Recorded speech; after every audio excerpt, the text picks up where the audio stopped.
Previously, Hunter Cha defeated the Black Knight. She then asked Jinwoo, "You said you'd summon your strongest, didn't you? Please summon him now." Hearing that, Jinwoo replied, "You might get hurt," but she insisted. As she spoke, a dark aura emerged behind Jinwoo as he summoned Baru. He asked her, "Are you sure you'll be okay?" Jinwoo understood something very clearly.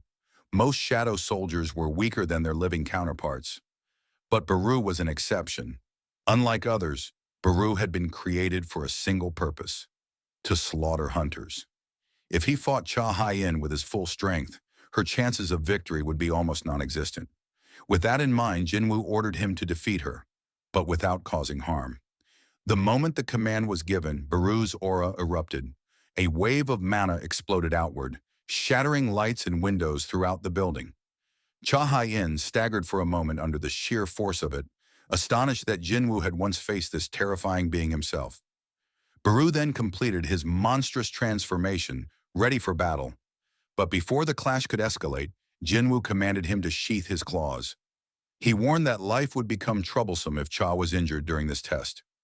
Startled by the reminder, Baru immediately retracted his weapons. Spotting her chance, Cha lunged forward with a swift attack. Yet in the blink of an eye, Baru was already behind her. Recognizing the same movement from earlier, she countered with a decisive strike, determined not to be deceived again. But her sword never landed. Baru caught it effortlessly in one hand. Calmly, he offered to show the difference in their strength if Jinwoo allowed him to fight without inflicting harm. Cha refused to relent. She pressed forward, swinging again and again, yet Baru slipped past her attacks with frightening ease. He wasn't even moving from his position, simply dodging at close range. Realization dawned on her. This was a gap in speed and power she couldn't hope to close. Then, without warning, Baru stepped right up to her face and released a piercing scream. The shock wave blasted her off her feet, sending her skidding back across the ground. From the sidelines, Jinwoo silently concluded that the outcome was already decided. Still, Cha Hae-In rose to her feet, unwilling to yield. She declared she could continue, even after seeing the overwhelming difference. Jinwoo frowned, questioning what drove her stubborn resolve. Recklessness didn't suit her, not after recognizing Baru's true power. Yet he couldn't ignore the truth. Baru was no ordinary shadow. He was intelligent, merciless, and born to kill. Jinwoo could still feel that killing intent seeping from him like a blade at the throat. Watching Cha's stance, Jinwoo worried. If she tried to gamble on a weak point, he could only hope she wouldn't make a fatal mistake. As the clash dragged on, Baru reminded Cha Hae-In of a simple truth. Every creature instinctively knows whether it is predator or prey. To prove his point, he lunged forward with deadly speed, declaring that prey defying a predator could never be tolerated. Cha reacted just in time, dodging his first strike, but Baru immediately prepared another. In that instant, he noticed her gathering mana for a counterattack. She released the blast with precision, landing a direct hit on his shoulder. Yet the blow barely scratched him. Baru's hardened exoskeleton absorbed the impact and reduced her weapon to shattered fragments. But this was exactly what Cha had planned. With her remaining strength, she prepared her strongest skill. She knew she only had enough mana for a single attempt, one strike that had to count. Summoning the radiant sword of light, she pierced through the layers of Baru's armor, finally breaking past his defense. Alarm surged through Jinwoo as he sensed something dangerous awakening within Baru. A buried command, etched deep in his very existence by the Insect Queen, stirred once more. Annihilate all enemies. The words echoed through Baru's mind as he branded Cha Hae-In an enemy and shifted into pure killing intent. Jinwoo's order to stop went unanswered. Cha closed her eyes, accepting what seemed like the end. A deafening explosion shook the battlefield. When she opened her eyes again, she realized she was still alive. Jinwoo had intervened in time, shielding her from certain death. Baru snapped back to his senses, recoiling in horror at his own loss of control. Dropping to his knees, he begged Jinwoo for forgiveness. Jinwoo, however, turned his attention back to Cha. He questioned her resolve, asking why she was risking her life for nothing more than an entrance test to a nameless guild. A hunter of her caliber had no reason to gamble everything on something so trivial. Then almost to himself, he wondered if her determination stemmed from a personal interest in him. The thought left Cha momentarily stunned, while Jinwoo admitted inwardly that he still could not read her true intentions. And then in a voice so soft he almost missed it, Cha Hae-In whispered her answer. She admitted that perhaps his guess was not entirely wrong. The scene shifts across the ocean to America, inside the headquarters of the Federal Bureau of Hunters. Seated at the top floor, Director David Brennan listens intently as Michael Connor and Mrs. Sellner report back from their meeting with Jinwoo. Brennan presses them for answers, demanding to know why they failed to convince such a powerful hunter to join the United States. Michael explains that according to Mrs. Sellner's vision, Jinwoo is unlike ordinary awakened. She describes him as one of the kings, a title she reserves only for the strongest of the strong. The director is stunned, asking if that means Jinwoo rivals a national-level hunter. Mrs. Sellner begins to describe what she witnessed when she looked into his mind. Normally, awakened hunters channel their strength from a place known as the other side. The bond between hunter and source appears to her as threads of light, sometimes so bright that they blaze like radiant kings. But when she gazed into Jinwoo's eyes, she saw no such bond. Instead, what looked back at her was a boundless darkness. To her, Jinwoo was darkness itself. The director quickly questions whether she is implying Jinwoo is evil, but Mrs. Sellner shakes her head. She clarifies that she is not speaking of morality, but of origin. Jinwoo does not rely on a connection like other awakened. His power is his own, untethered and unbound by the limitations of the other side. In theory, it means his strength has no ceiling. Michael, shaken, realizes what she is saying. Jinwoo can continue to grow without limit. Mrs. Sellner confirms this with grim certainty. Director Brennan rises from his chair, thanking Mrs. Sellner for her insight. He then motions for Michael to follow him as they descend into the depths of the Bureau, all the way to level 24. Inside the elevator, Brennan recalls the first S-rank gate in history, the catastrophic breach that consumed the West Coast. Michael remembers it well, the deadliest disaster in hunter history. Brennan explains that during that raid, America recruited the strongest hunters from across the globe with the promise of untold rewards. Only 5 survived, and those survivors became legends, granted authority equal to entire nations. From that day forward, they were known as national-level hunters. Among the horrors of that tragedy, one creature stood above the rest: Kamish, the inextinguishable flame. A dragon so powerful that it slaughtered hundreds of elite hunters on its own. Yet from that disaster came an unexpected reward. As the elevator doors open, Brennan invites Michael to witness it with his own eyes. They enter a cold storage chamber deep below ground. Inside, preserved and sealed away, rests a runestone taken from Kamish's corpse. Brennan explains that for 8 long years, no mage-class hunter has risen to the rank of national level. And so, this runestone has waited here in silence, its immense power seeking a worthy heir. With solemn pride, Brennan declares that Kamish, even in death, will bestow a gift upon their great nation once more. The story shifts to Jinwoo, who is in the shower, staring at his reflection in the mirror. He still can't believe that someone actually confessed interest in him. He thinks to himself that ever since his reawakening, his appearance has changed. He has grown taller, his physique has become sharper, and his skin has cleared up completely. He wonders if it's all because of the passive effects from the skill Will to Survive, which restores any damage to his body. But even so, he questions, am I really that attractive? Later, he walks over to his sister Gina's room and suddenly asks her how she would rate him. Confused, she replies by asking in terms of what? Jinwoo clarifies that he means in terms of appearance. Gina looks at him like he's lost his mind and says that, to her, he just looks like a bum. Annoyed by her blunt answer, Jinwoo sarcastically thanks her for the biased opinion. Gina begins kicking at him in irritation, but Jinwoo warns her to be careful or she might break her leg. He reminds her not to forget who her older brother is, questioning how someone like her even managed to get into school. She fires back, claiming that she's actually at the top of her class. The conversation shifts as Jinwoo tells his sister about his plan to form a new guild. Gina teasingly asks if that means he'll be the big boss now. While she gossips about it over the phone with a friend, Jinwoo wonders out loud about a possible name for his guild. His first idea is Solo Play Guild. Gina immediately shoots down the name, pointing out that it doesn't make sense. Since Jinwoo commands a whole army of shadow soldiers, he isn't exactly a solo player. Realizing she has a point, Jinwoo asks for her suggestion. Gina proposes the name Agent Guild, explaining that the character means to move forward. Jinwoo finds himself actually considering the name seriously. The scene transitions to Hunter Cha Hae-In's home. She is lying in bed, tossing and turning as she recalls the events of earlier. She can't stop cringing at herself, admitting that she basically blurted out her feelings for Jinwoo. Embarrassed, she thinks he must see her as crazy. But then again, she reasons, it was only natural to feel drawn to someone who saved her life. Still, she admits to herself that things don't feel okay at all. As she reflects, another memory resurfaces, something she experienced while unconscious. In that vision, she remembers drifting into darkness until a hand reached out and pulled her back.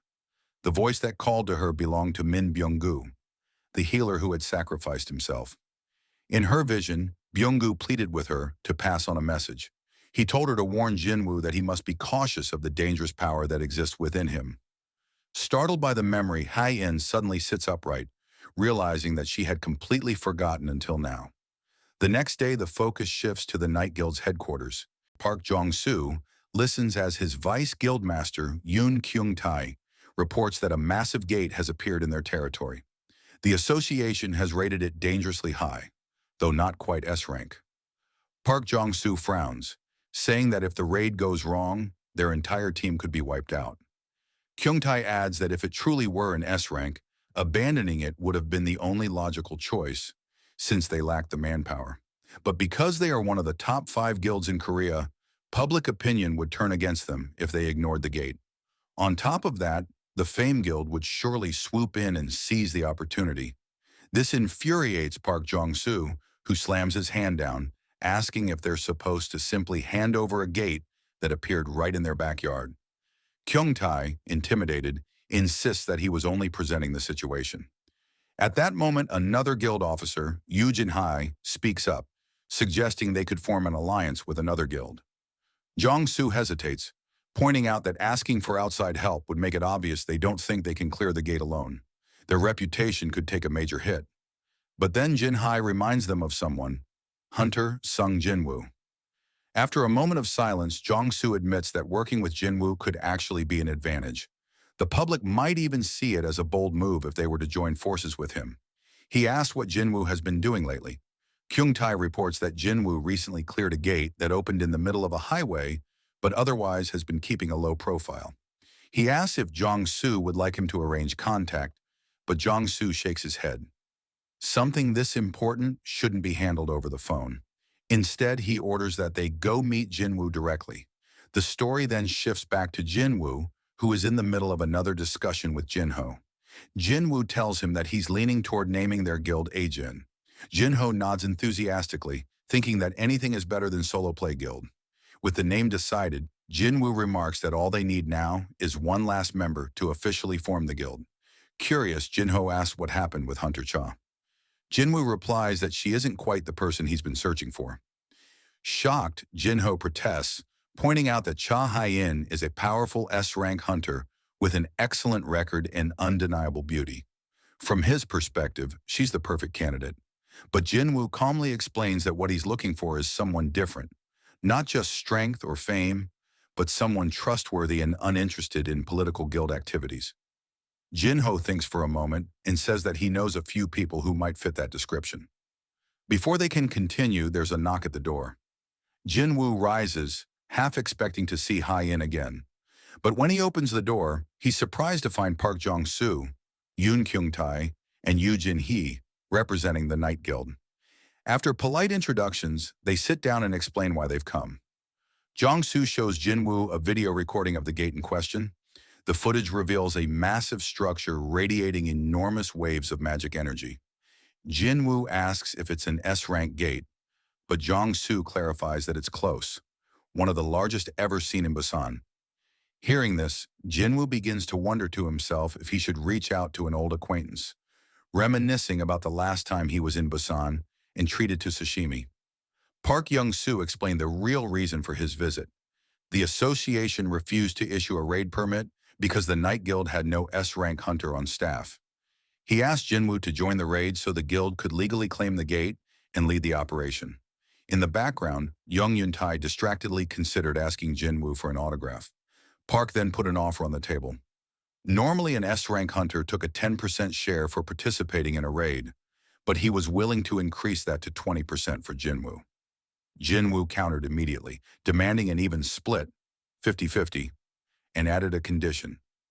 He would help only if the Night Guild formally allied with his new group, not just with him as an individual. He mentioned that he had just established a guild under the name A-Jin, Jin Guild. Park tried to bargain back, proposing a 40-60 split instead.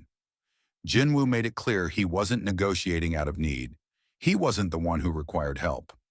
Park reassessed the young hunter and concluded he was no pushover after all, then accepted Jinwoo's terms on one condition. Jinwoo would personally handle the dungeon boss.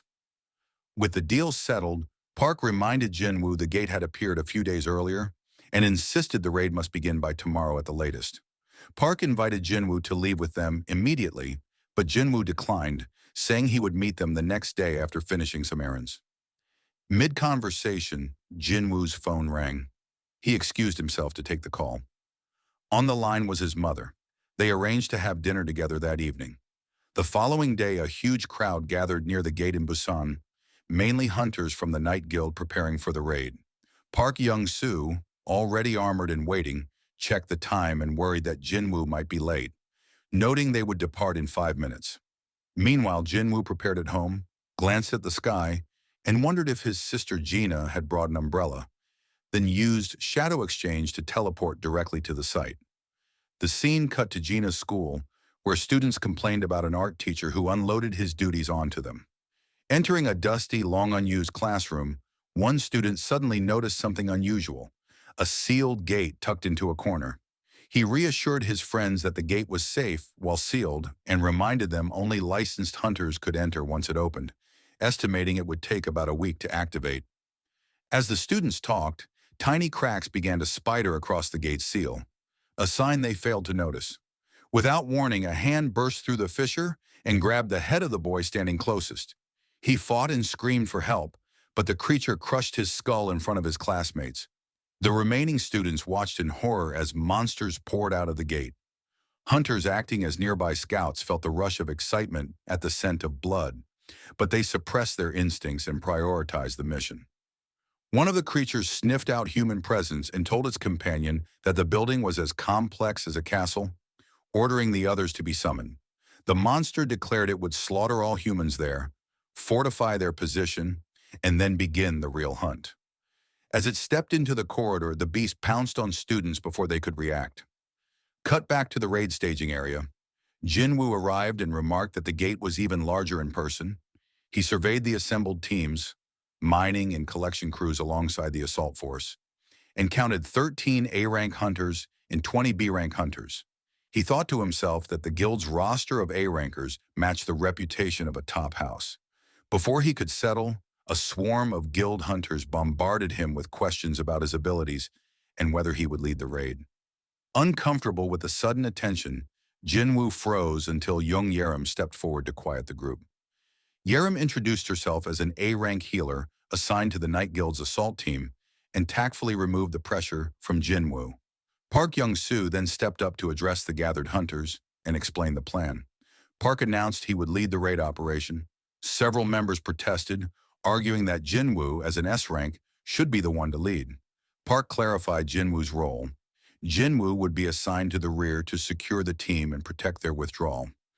Not as an insult, but as a tactical assignment. Some hunters bristled, offended at the implication they needed protection, and tension briefly flared. Park smiled wryly and admitted their blunt talk was simply the guild's atmosphere, a show of confidence more than disrespect.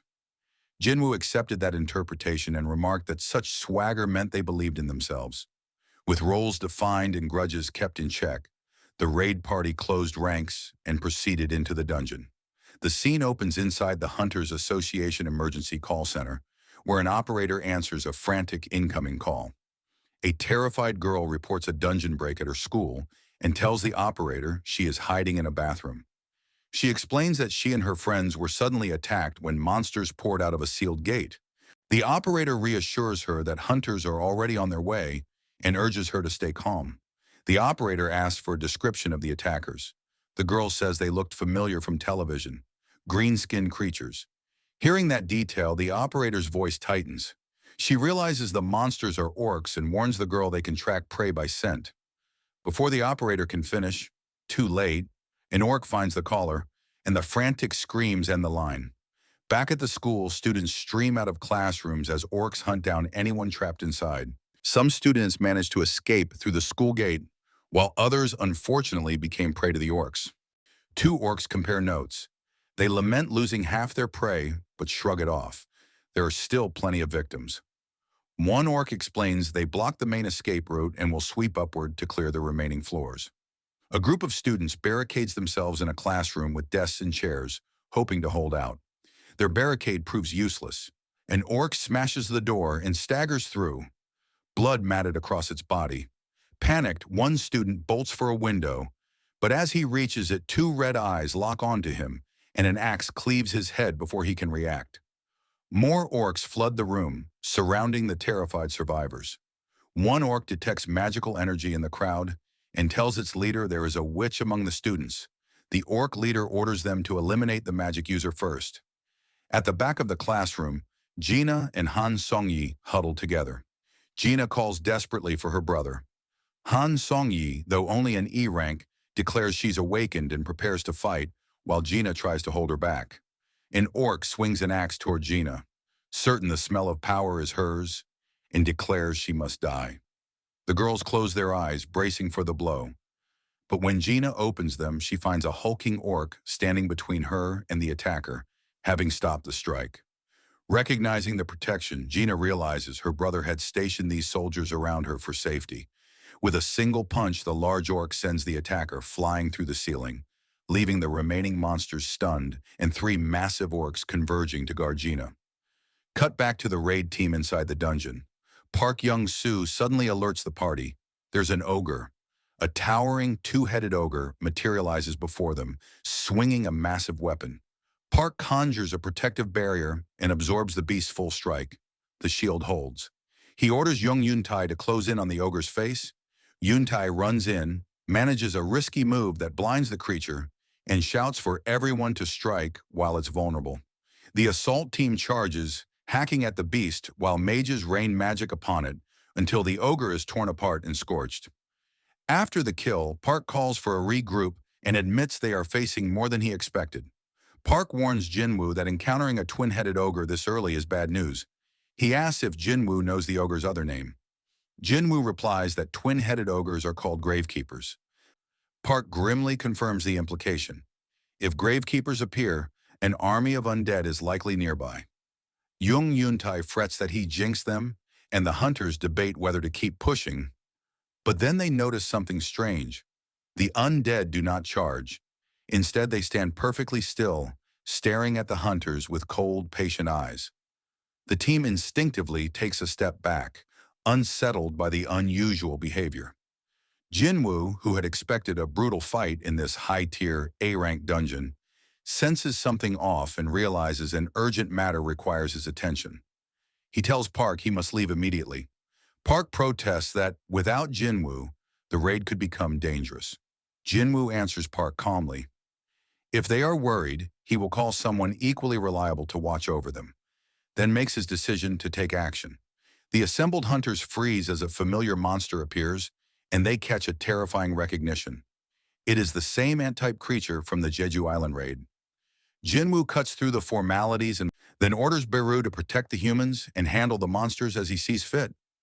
Beru answers with a fierce cry and proceeds to slaughter the surrounding monsters, leaving the hunters stunned at the display. When the slaughter ends, Jinwoo tells the guild that the shadow soldiers he left behind will assist them. 20 of those shadows will be more than enough for this dungeon. He prepares to depart, but the hunters plead, "Are you really going to leave after unleashing your shadows?" Jinwoo, annoyed, offers to dismiss the shadows, before he goes if it will make them feel safer, but says he doubts that would help. His final check shows Shadow Exchange still has 1 hour and 42 minutes remaining, so Jinwoo begins to run for the exit. Park stands in stunned disbelief as Jinwoo rushes away. While sprinting, Jinwoo notes he keeps receiving faint signals from the shadow soldiers he had left with Gina. A nagging, uneasy feeling builds in him. He encounters a line of undead blocking his path. Furious, he orders them out of the way. To his surprise, the undead bow and kneel, clearing a path. Jinwoo wonders briefly whether they recognize him as a necromancer able to command the dead, but he pushes the thought aside and presses onward. Reaching the gate, he summons Kaizel, his wyvern, and mounts it. Hunters watching gasp in recognition. Jinwoo commands Kaizel to fly straight to his sister and boost the wyvern's speed and strength by 50% so they can reach her as quickly as possible. The episode ends here. Thank you so much for watching. I really appreciate it. And if you're not subscribed, please subscribe and see you next time.